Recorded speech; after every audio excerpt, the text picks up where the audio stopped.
I think independent wrestling on the local level is a weird thing. It's different from wrestling on like the big time WWE level.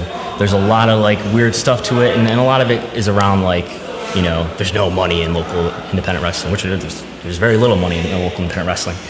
And I would like to think we're starting to change that, at least around here. In New York State, among like all other states, we have one of the most restrictive athletic commissions that makes it very expensive to run shows. So in the defensive promoters, it's very hard to make money. So that makes it harder to pay workers and to pay workers better. But I think through having a good training school, you can, if nothing else, improve the product, improve your card, improve your wrestlers, improve the matches. So then fans, consumers, feel more like it's worth their while to be there, invite their friends, be willing to pay more for tickets, be willing to buy more merchandise or whatever. So I started training in 2003, and I was like a referee in 2003. I started actually wrestling as myself in 2004.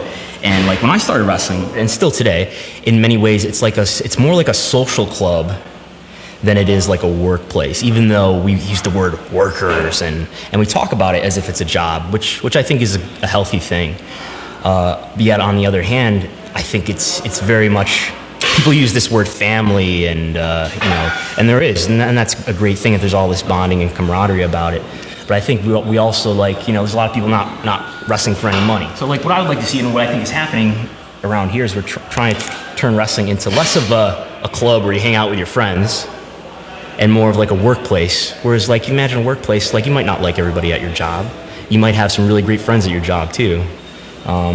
But you don't work for your job for free. If I have my brother come over and do the plumbing for me, he might do it for free, or you might buy him a pizza or something like that, and he does it as a favor. And I think that's kind of the effect that happens when we have like when we treat wrestling, when the wrestling culture is like a social club.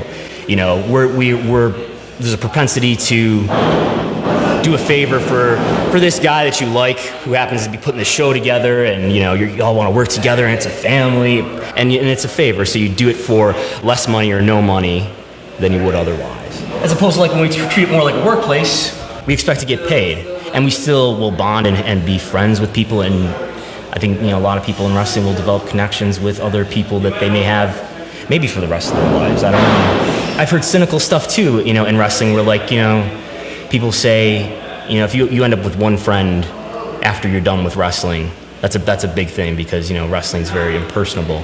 So I think there's very much this duality of like, are we a family, are we bonding, or are we just like cold and distant fucking co-workers? I don't know. I think the thing to do is just make this the best thing it can be for the consumers, that is the fans that are there.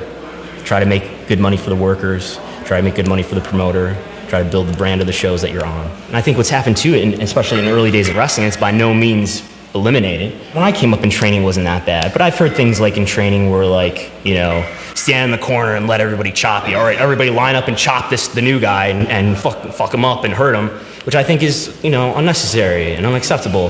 And I think that's like a form of hazing, and there's a lot of other stuff like that. It's old reckless macho culture, I think. I think we need to obviously get rid of this shit and treat wrestling training more like an education. And not just an education that teaches people how to wrestle, teaches people fundamentals, teaches people how to work, have matches that make people care and drive emotions out of an audience, but also an education in how to conduct yourself as a business person in wrestling, how to get your fair market value as a worker. I know that there's a handful of promotions, at least that I can think of off the top of my head in my region, that historically don't pay people, right? And I've heard workers who work those shows who don't get paid, defended as, oh, we're doing it for the love of the business. If you need money to do this, you're in the wrong business. I think that's incredibly short-sighted, and you're undervaluing the value that you could provide to a promotion. You have to get good training and actually be worth a shit. What I want to see, what I think we're starting to cause a change in here is, we're not just doing this for free. We're not just doing this for the love of the business. We love it. Of course you love it, because we're putting a hell of a lot more time into this than we're getting money out of it.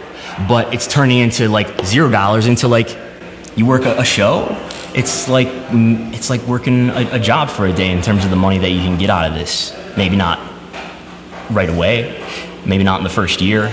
We're not just teaching people how to wrestle in the way that like I feel that I was just taught how to wrestle when I started.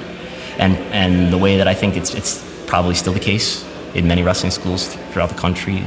We're not just like come in here and be a part of this club, be a part of pro wrestling in this region. I'm trying to teach people how to sort of look like more like job training, more like an education.